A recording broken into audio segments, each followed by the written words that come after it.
Hello everyone! So good evening. So mag-prepare na to of lutoan na to for New Year. So atong lutoan karon is buttered garlic shrimp with tahong.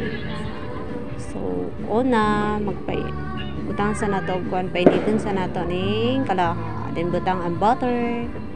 Pag init na butang na dayon ang garlic.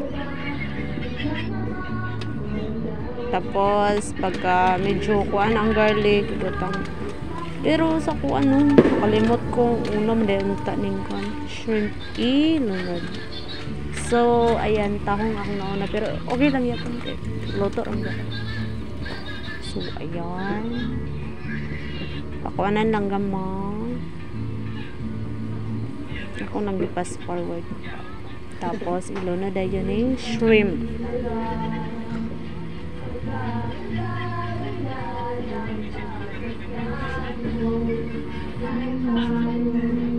Dayon after the minutes halo-haluin.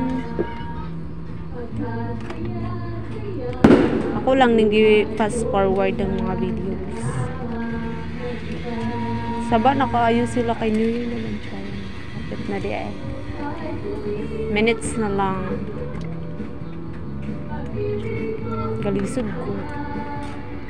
Mix anak inahok kayong ko.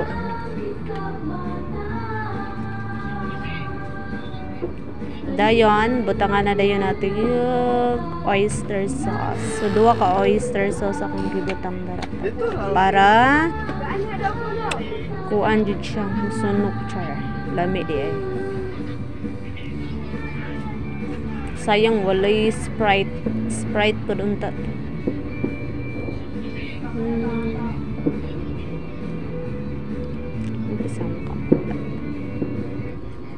Dayon another one. Ayos. So fast forward na po na ako ni. So ilunod na ang actually luto na nadaan ang corn. Steam na siya daan tapos para diretso na lang dayon siya.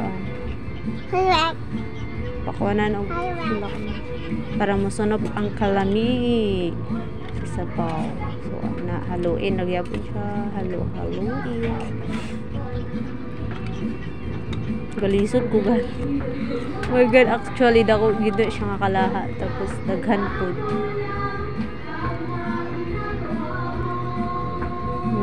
Ganun siya.